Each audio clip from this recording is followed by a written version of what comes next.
कोई भी परिश्रम करने के बाद सुख प्राप्त हो सकता है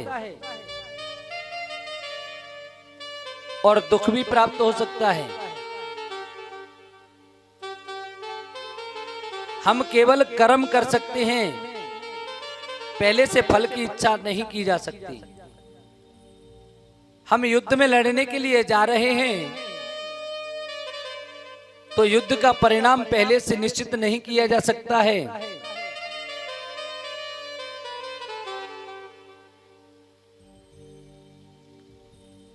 अतः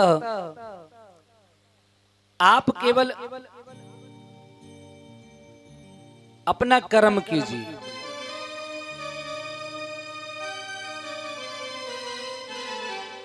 सुखम क्षयाय पुण्यस्य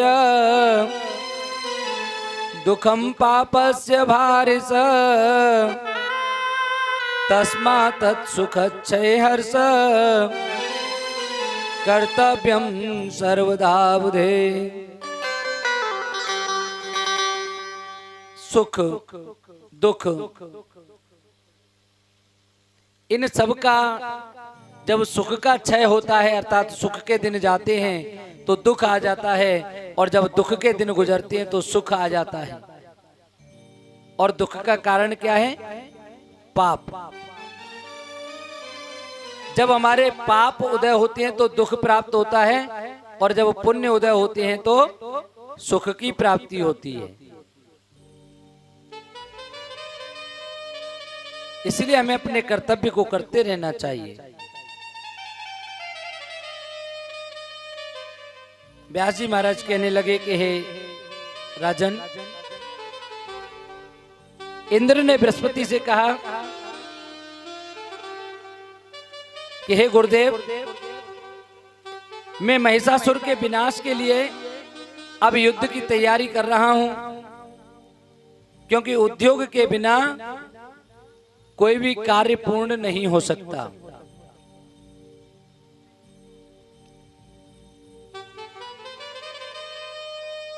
उद्यमे नहीं सिद्ध्यन्ति कार्याणि न मनोरथे। बिना उद्योग किए किसी भी कार्य की सिद्धि नहीं हो सकती है। इसलिए उद्योग तो करना पड़ेगा, परिश्रम तो करना पड़ेगा। बिना कर्म किए यदि हम वहां बैठे बैठे ये सोचते रहें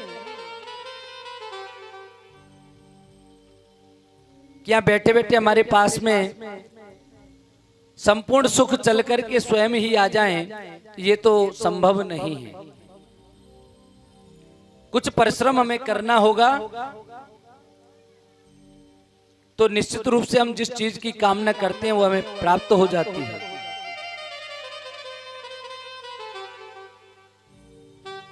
युद्ध में शत्रु का संहार करना ही वीर का आभूषण है। जिस प्रकार से पहले भी उद्यम का सहारा लेकर के हे गुरुदेव मैंने वृत्तासुर, नमुची इत्यादि दैत्यों का संहार किया है, उसी प्रकार से मैं महिषासुर का भी वध कर दूंगा।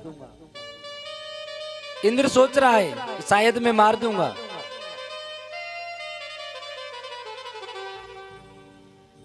और ऐसा सोच करके इंद्र जगत पिता ब्रह्मा जी के शरण में पहुंच जाता है और उनसे महिषासुर के बारे में बताते हुए कहने लगा कि हे ब्रह्मदेव, ये महिषासुर नाम का दैत्य मेरे स्वर्ग पर अधिकार करना चाहता है। आप तो सर्व ज्ञाता हैं, आप बताएं कि मैं क्या करूं।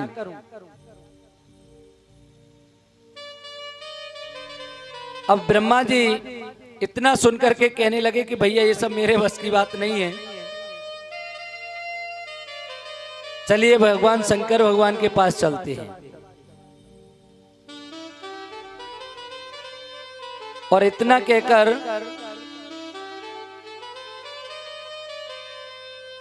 सभी देवगण ब्रह्मा जी के साथ में सभी लोकपालों को लेकर के कैलाश पर्वत की ओर जाते हैं।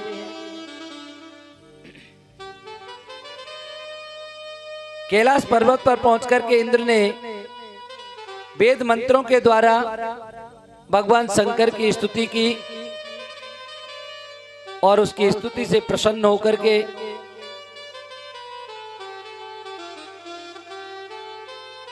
भगवान शंकर प्रकट हो गए और कहने लगे कि सुनो भैया,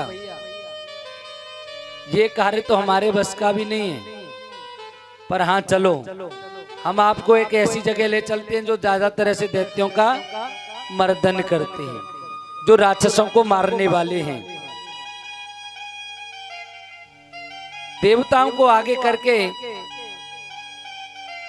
आज भगवान शंकर ब्रह्मा जी के साथ में विष्णु लोक पहुंचते हैं और भगवान विष्णु से कहने लगे कि हमें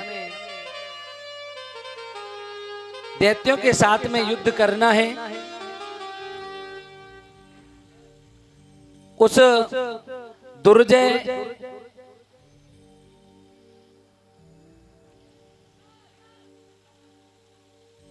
उस दानव का, उस दैत्य का हमको वध करना है।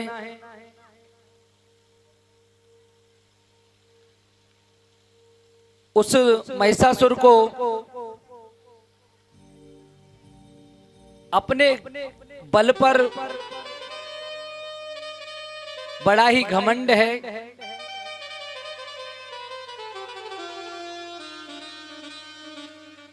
अब तो तीनों देव ब्रह्मा विष्णु महेश इंद्रगण सभी लोकपाल इत्यादि मिलकर के युद्ध करने के लिए चल पड़े। रास्ते में उनको महिषासुर की सेना मिल जाती है। इतना घनघोर युद्ध होने लगता है।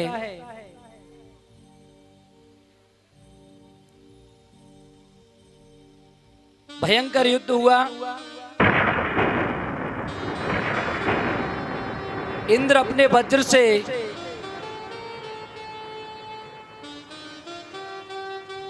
दैत्यों को काट रहे हैं, मार रहे हैं।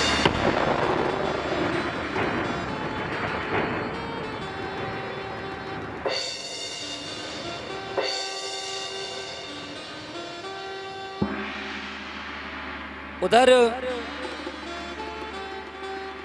दैत्य सेना का एक हाथी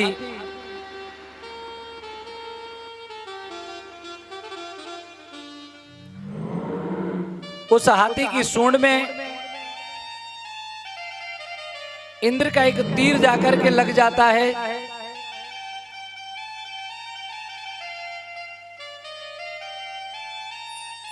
हाथी बिगड़ गया और अपनी ही सेना को कुचलने लगा।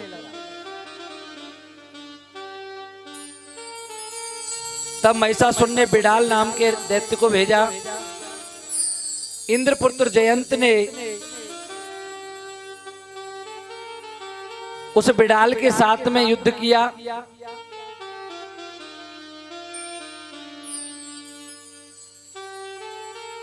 और उसको मूर्छित कर दिया, बाणों से घायल करके उसको मूर्छित कर दिया।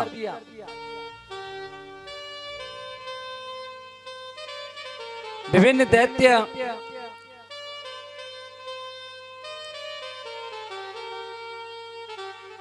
भिन्न देवताओं के साथ में युद्ध कर रहे हैं।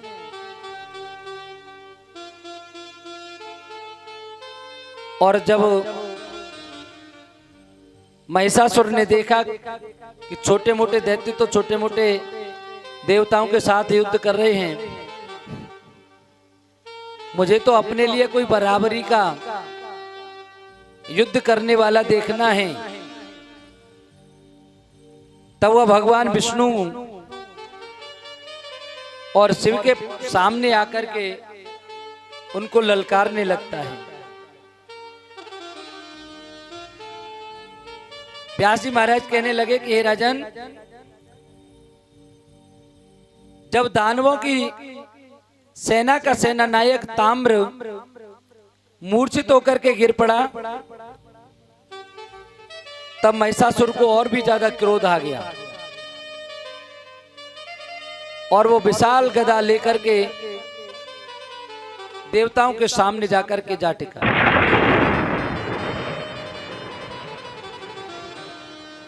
और देवताओं को ललकार के कहने लगा, ए देवताओं ठहरो,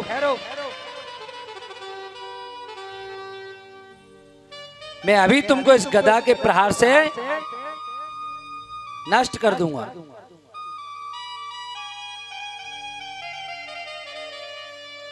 इंद्र के पास में जब पहुंचा तो इंद्र के बाहुमूल अर्थात कंधे पर ऐसा प्रहार किया गदा का, लेकिन इंद्र ने अपने वज्र के प्रहार से उसके प्रहार को काट दिया। दोनों में फिर से विभिन्न प्रकार से युद्ध होने लगा। जब इंद्र को अपनी हार दिखाई दी तो सीधे भगवान शंकर के पास पहुंच गया, महाराज बचाओ।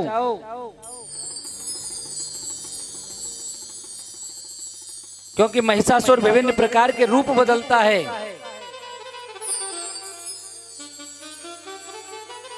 नए नए आयुधों के साथ में युद्ध कर रहा है। जब भगवान शंकर ने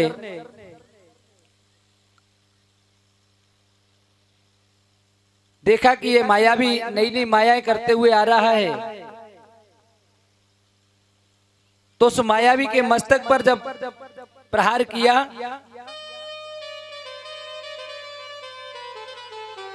तो वह राक्षस वहीं पर गदा के प्रहार से मूर्छित होकर के पृथ्वी पर गिर पड़ा।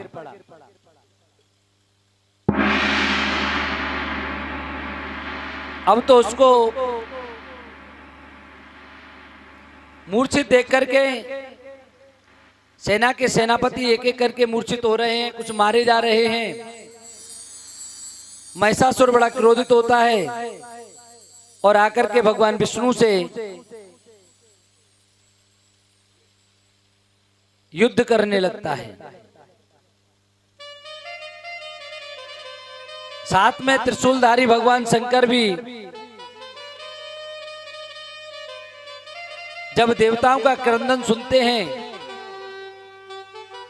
क्योंकि महिषासुर इतना तीव्रगामी युद्ध करता है कि सभी देवताओं में हलचल मच जाती है। सब चिल्लाने लगते हैं, त्राहिमाम त्राहिमाम।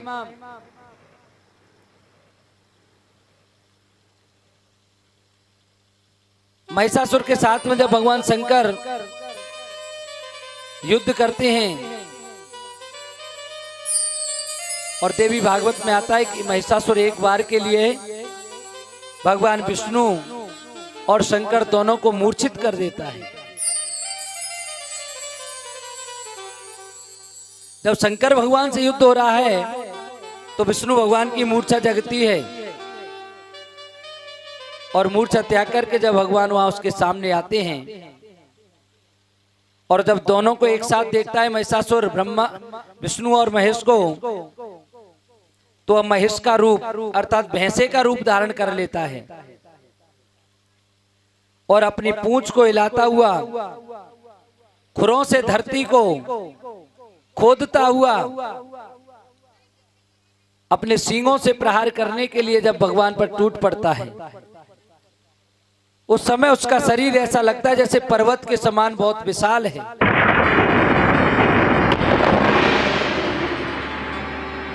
मेघ के समान गर्जना करने लगता है। ऐसी गर्जना को सुनकर के विष्णु तीव्रतर ध्वनि में, कि उससे भी अधिक तीव्र ध्वनि हो, इसके लिए अपने 5 जन्य शंख को निकालते हैं और उस शंख को बजाते हैं।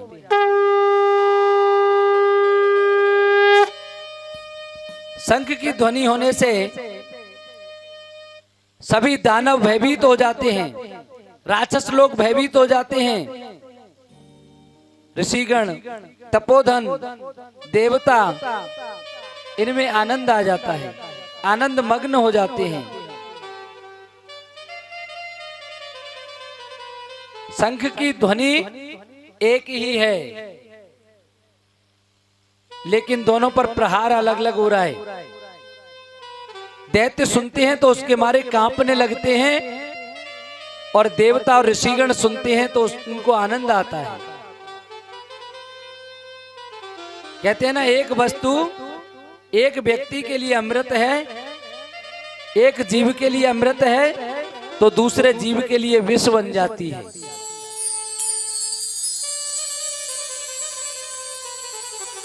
शहद वैसे देखा जाए तो क्या है? अमृत है। शहद क्या है? अमृत है। शहद कभी खराब नहीं होता। जो असली वाला शहद होता है ना, चाहे वो 10,000 वर्ष तक भी रखा रहे तो भी खराब नहीं होगा। शहद एक तरह से अमृत है, लेकिन उस शहद को अगर रीछ, भालू होता है ना, अगर वो थोड़ा सा भी उसकी जीभ पर लग जाए तो तुरंत मर जाता है। उसके लिए विष का कार्य करता है। इसी प्रकार से कुछ अच्छी चीजें होते हुए भी अच्छे लोगों को बड़ी अच्छी लगती हैं, लेकिन जिन लोगों का जैसा भाव होता है उसी के अनुरूप उसका प्रभाव मिलता है।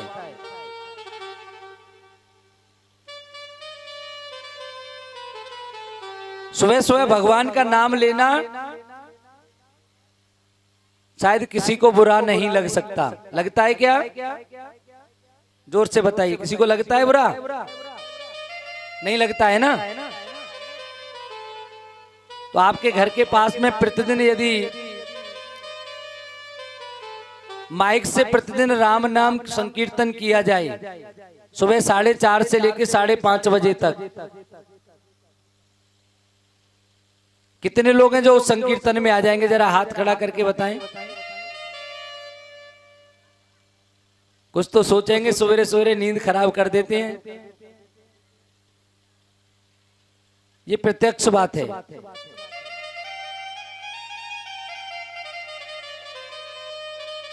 उज्जैन में जहां पर मैं रहता था, उस स्थान पर मेरे कमरे के जस्ट सामने हनुमान जी का मंदिर है।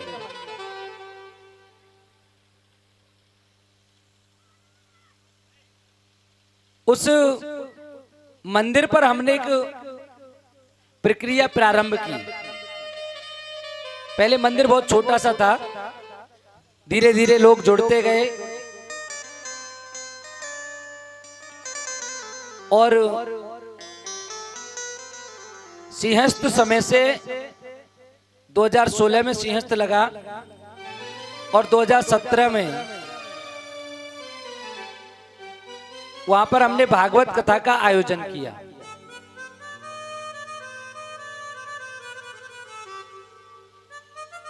उस समय 1 वर्ष के अंतराल में हमने उस मंदिर पर 2 ऐसे बड़े कार्यक्रम किए।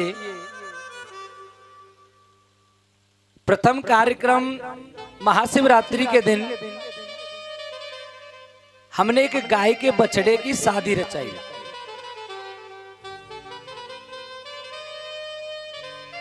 हमारी जो गौशाला है, श्री संकट मोचन हनुमान मंदिर गौशाला, उस गौशाला में एक मंगल नाम के बछड़ा थे।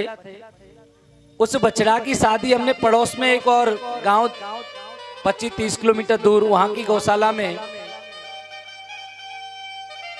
एक बछिया के साथ की। और ये प्रोग्राम कोई छोटा मोटा नहीं था। जिस प्रकार से एक बालक की बारात जाती है, पंगत होती है, लगन चढ़ती है, बिल्कुल उस प्रकार का प्रोग्राम था। कम से कम 2 से 2.5 लाख रुपए खर्चा हुआ, बारात गई, बैंड बाजे से बाकायदा गाय के वहाँ पर पूरे गांव में जिस प्रकार से निकासी होती है, वहाँ जाके चढ़ाई होती है, उस प्रकार से सारी व्यवस्थाएं की। और गौ माता की ऐसी कृपा रही कि साल भर के अंदर इतना भव्य और दिव्य मंदिर बनकर के वहाँ स्थापित हुआ है।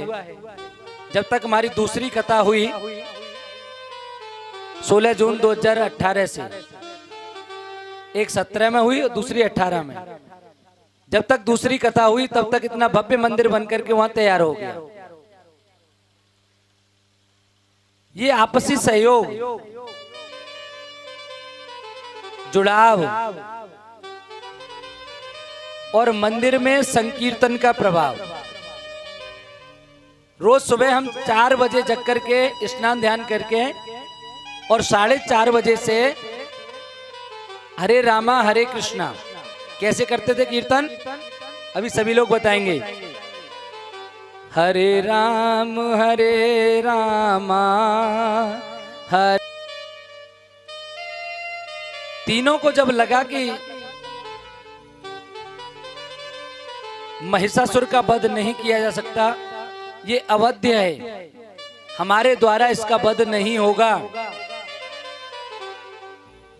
तो तीनों ही देव अपने अपने लोक को चले गए।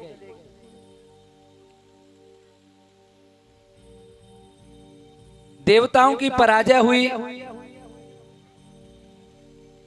और महिषासुर का आधिपत्य स्वर्ग पर हो गया।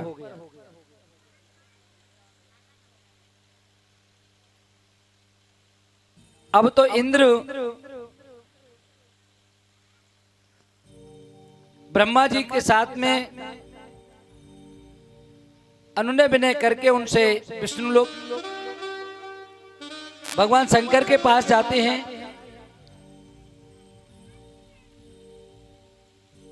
शरीर उनके रक्त से लथपथ हो रहे हैं।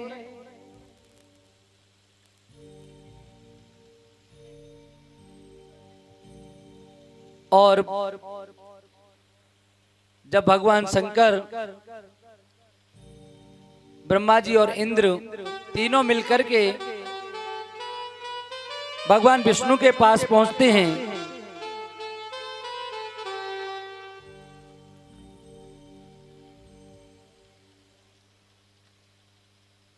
तो विष्णु भगवान कहने लगे कि हे देवताओं, ये महिषासुर तपस्या के प्रभाव से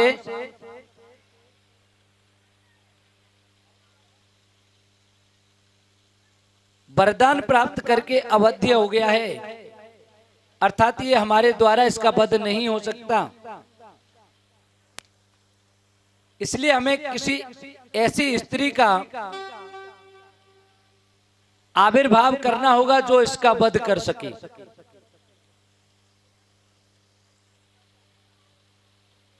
सभी देवताओं से भगवान विष्णु कहने लगे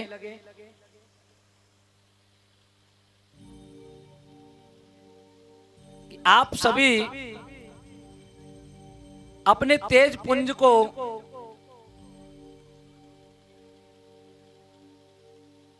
एक जगह पर एकत्रित कीजिए। सभी देवताओं के तेज पुंज से एक ऐसी स्त्री का निर्माण किया जाए, एक ऐसी स्त्री का प्रादुर्भाव किया जाए जो कि इस महिषासुर को मार सके। हम सभी देव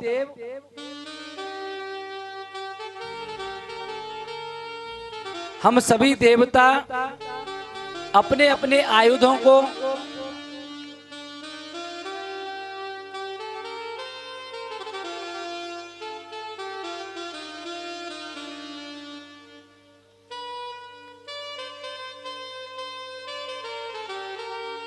सभी देवता लोग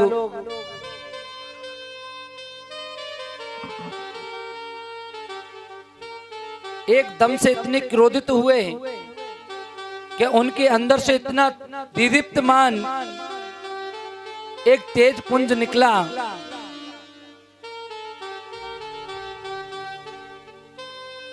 और उस तेज पुंज से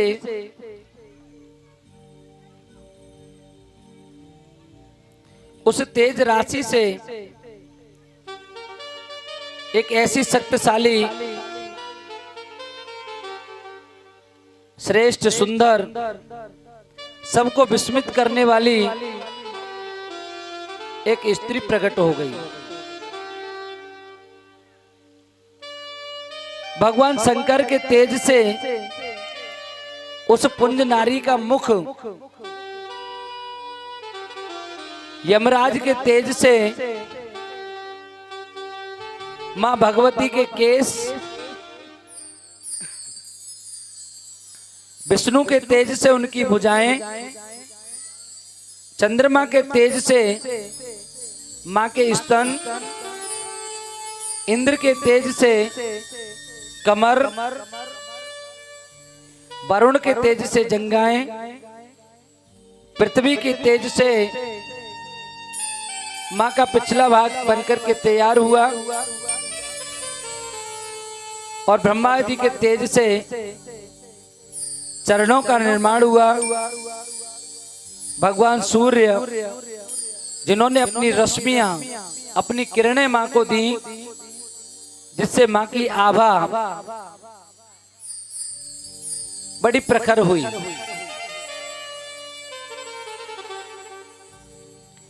कुबेर के तेज से नासिका, प्रजापति के तेज से दांत, अग्नि के तेज से नेत्र, संध्या, भ्रकुटी और वायु के तेज से कान आदि प्रकट हुए। इस तरह से सभी देवताओं के शरीर से आविर्भूत वह नारी त्रिगुणात्मिका, 18 भुजाओं वाली और मनोहर 3 रंगों वाली त्रिवर्ण और विश्व मोहिनी, जो कि विश्व को भी मोहित कर दे। साक्षात महालक्ष्मी, मां सरस्वती एवं मां काली, तीनों के रूपों को अपने अंदर समाहित किए हुए वह उज्जवल मुख वाली, कृष्ण वर्ण के नेत्रों वाली, लाल अधरोष्ठ, ताम्र वर्ण वाली इतनी सुंदर स्त्री, जो कि आभूषणों से अलंकृत है, जब देवताओं के सामने प्रकट हुई, इस भगवती के नारी के रूप में प्रकट होने से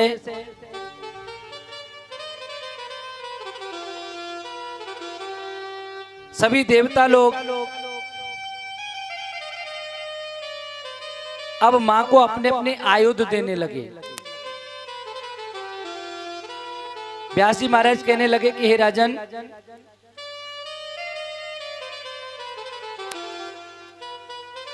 भगवान विष्णु ने जब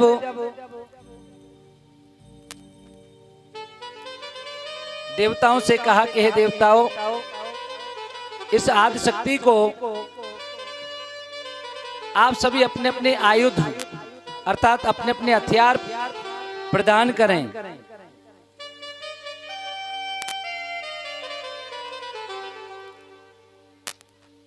मां भगवती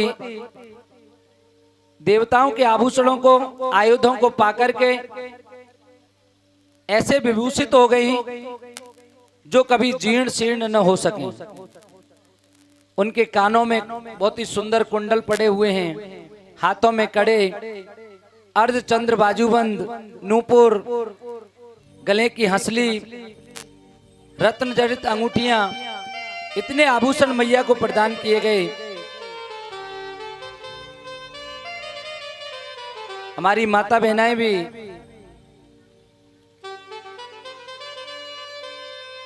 जब मां को श्रृंगार चढ़ाती हैं तो उनमें विभिन्न प्रकार के आभूषण जो अपनी सामर्थ्य के अनुसार होते हैं अवश्य प्रदान करती हैं। इससे मां उनके अखंड सौभाग्य उनको प्रदान करती हैं। उनको सौभाग्य के साथ साथ हर प्रकार के दुखों से दूर रखते हुए समस्त सुखों को देने वाली होती है। अतः मां भगवती के चरणों में मां के आभूषणों को अर्पित करने से हमें समस्त सुखों का प्राप्त करने का अवसर प्राप्त होता है।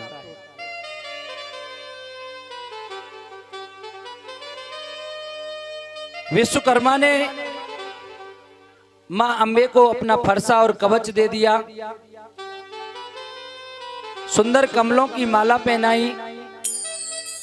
तो उसी समय पर पर्वतराज हिमालय ने उनको अपरिमित रत्न और सवारी के लिए शेर दे दिया।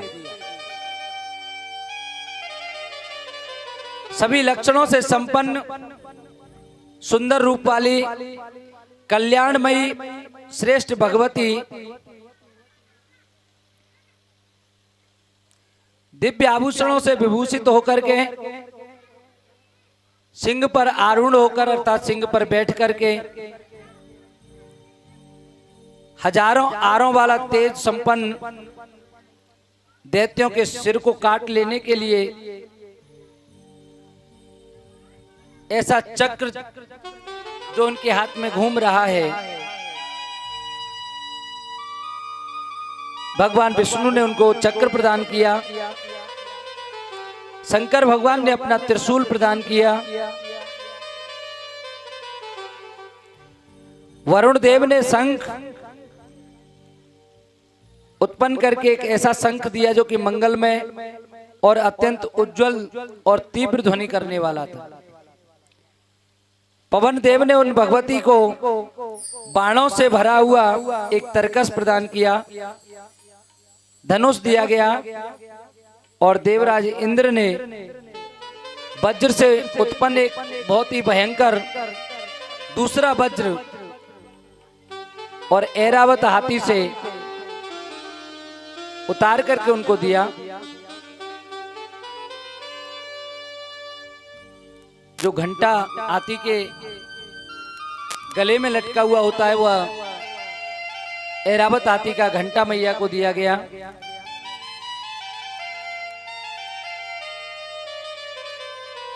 मां को जैसी वस्तुएं देवताओं ने अर्पित की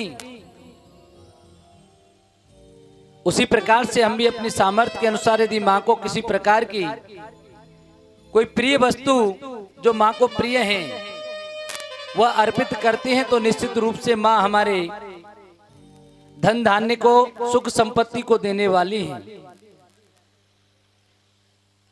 मैया के रूप को देख करके समस्त देवता लोग मैया की आराधना करने लगे। देवता कहने लगे, नमः शिवाय कल्याणे शांते पुष्टे नमो नमः भगवते नमो देव्ये रुद्रांडे सततम नमः काल रात्रे तथाम्बाये इंद्रांडे ते नमो नमः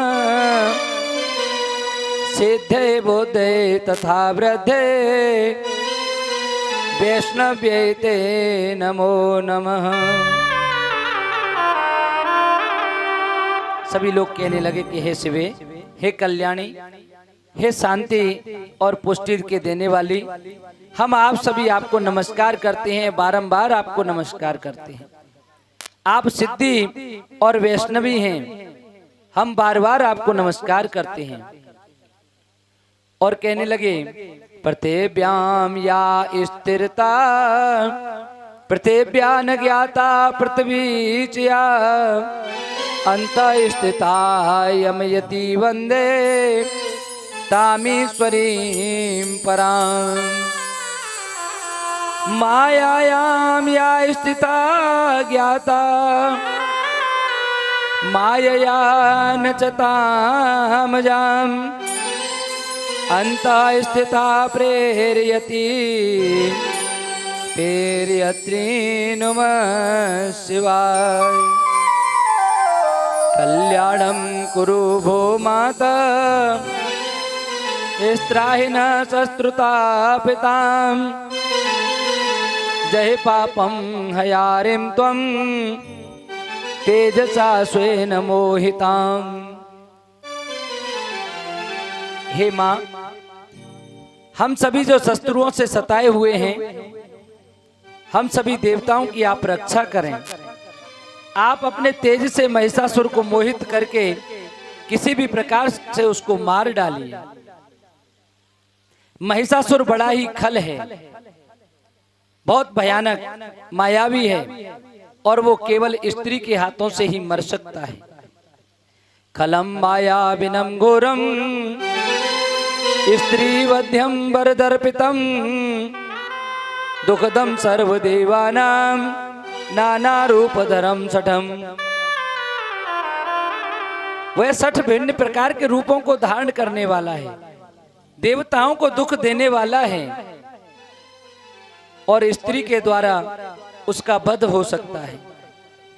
त्वमेका सर्वदेवानां शरणं भक्तवत्सले पीड़िता आनंद वेनाद्या त्राहि देवी नमोस्तुते।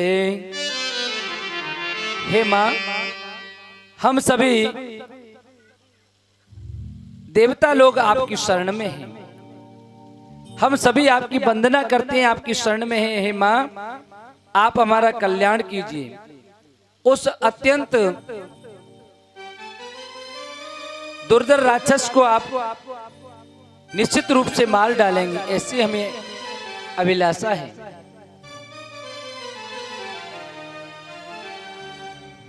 मां भगवती ने जब देवताओं की इस प्रकार की करुण पुकार सुनी,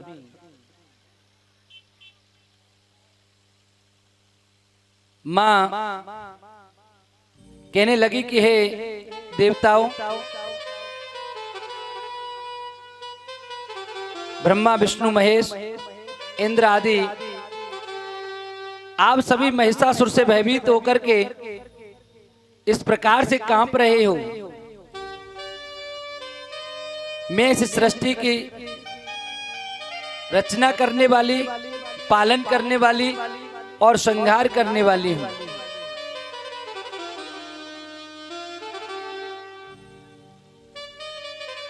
आप सब मोहग्रस्त होकर के देव बल से ही आप मेरी माया से प्रेरित होकर के ही सारे कार्य करते हैं। और जो राक्षस जितना भयानक और दुर्जय है, आप चिंता न करें, मैं शीघ्र ही उस राक्षस को मारने के लिए विंध्यवासिनी के रूप में प्रकट होंगे।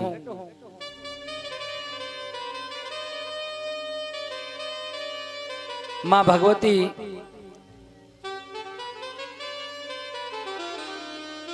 देवताओं को स्मरण कराती है कि हे देवताओं, आपको पता होना चाहिए कि अभी तक आप जो युद्ध कर रहे थे वो एकात्म अर्थात अकेले अकेले युद्ध कर रहे थे, और अभी मेरे अंदर जो तेज है, मेरा जो आविर्भाव हुआ है, वह आप सभी की शक्तियों से हुआ है। कहते हैं संघे शक्ति युगे युगे, संगठन में वो शक्ति है। आप सभी का तेज पुंज जो एकत्रित हुआ है, इस संघ की शक्ति से आप चिंता न करें, मैं शीघ्र ही इस राक्षस का विनाश कर दूंगी।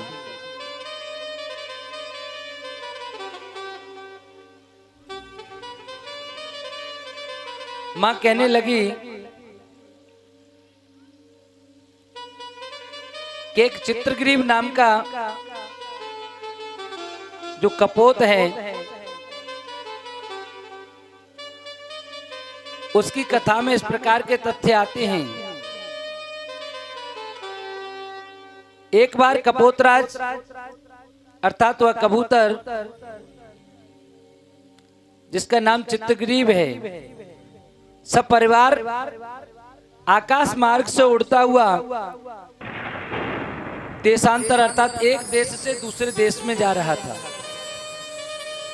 एक स्थान से दूसरे स्थान के लिए गमन कर रहा था।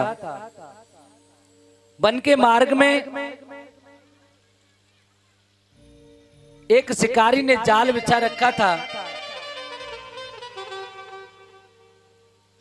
और वहां पर कुछ चावल डाल रखे थे। बहुत समय से उड़ान भरने के कारण उन सभी कबूतरों को, कबूतर के परिवार को भूख ने त्रसित कर रखा था। जैसे उन्होंने चावलों को पड़ा हुआ देखा, वो भूल गए कि यहाँ जाल भी बिछा हुआ है। वे उन चावलों को खाने के लिए एकदम से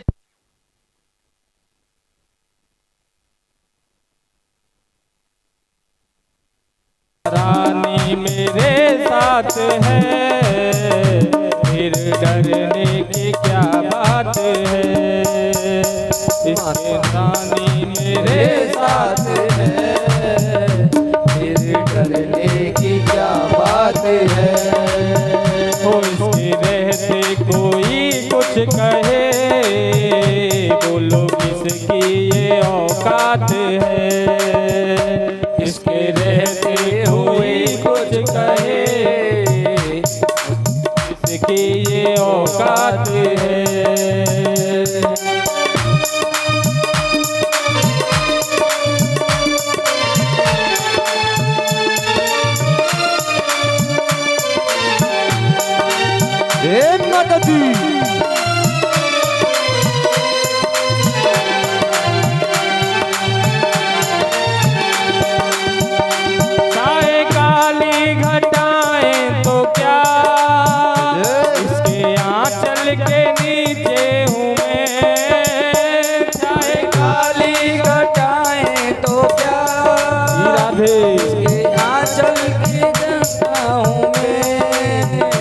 चाहे काली घटाएं तो क्या, इसके आंचल के नीचे हूँ मैं। चाहे काली घटाएं तो क्या, इसके आंचल के नीचे हूँ मैं। आगे आगे वो चलती मेरे, अपनी माना के पीछे हूँ मैं। आगे आगे वो चलती रहे, अपनी माता के पीछे हूँ मैं। उसने पकड़ा मेरा हाथ है, उसने पकड़ा मेरा हाथ है, फिर डरने की क्या बात है। माता रानी मेरे साथ है, फिर डरने की क्या बात है। अम्बे रानी मेरे साथ है, फिर डरने की क्या बात है।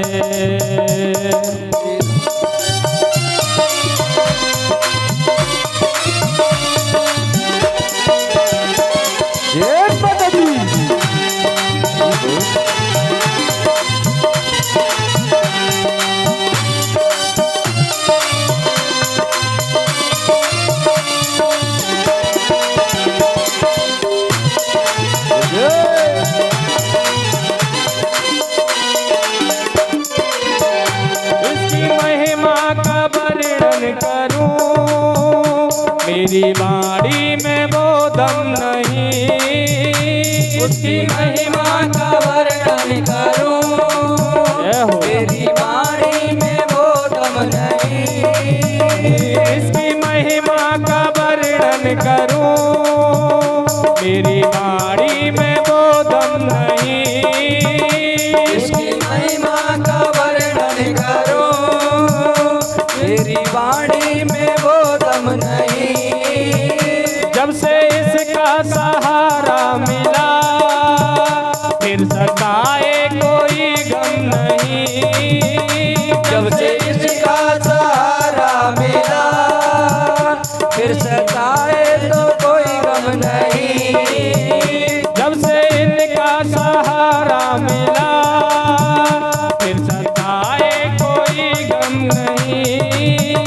जब से इसका सहारा मेरा, जब सताए कोई गम नहीं। एक राती मुलाकात है, मेरे डरने की क्या बात है। माता रानी मेरे साथ है, मेरे डरने की क्या बात है। राधा रानी मेरे साथ है, तेरे डरने की क्या बात है। माता रानी मेरे साथ है, डरने की क्या बात है। ओ अम्बे रानी मेरे साथ है, तेरे डरने की क्या बात है।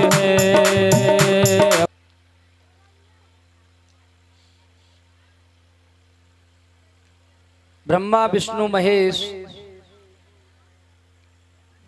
सभी के द्वारा अवध्य महिषासुर के द्वारा सताए गए हैं। तब मां अट्टहास करके हंसने लगी। मां कहने लगी कि जो सृजनकर्ता, पालनकर्ता और संहारक सभी शक्तियां लेकर के अपने पास बैठे हैं, यदि आप जैसे लोगों से भी ये कार्य संपन्न नहीं हो सका,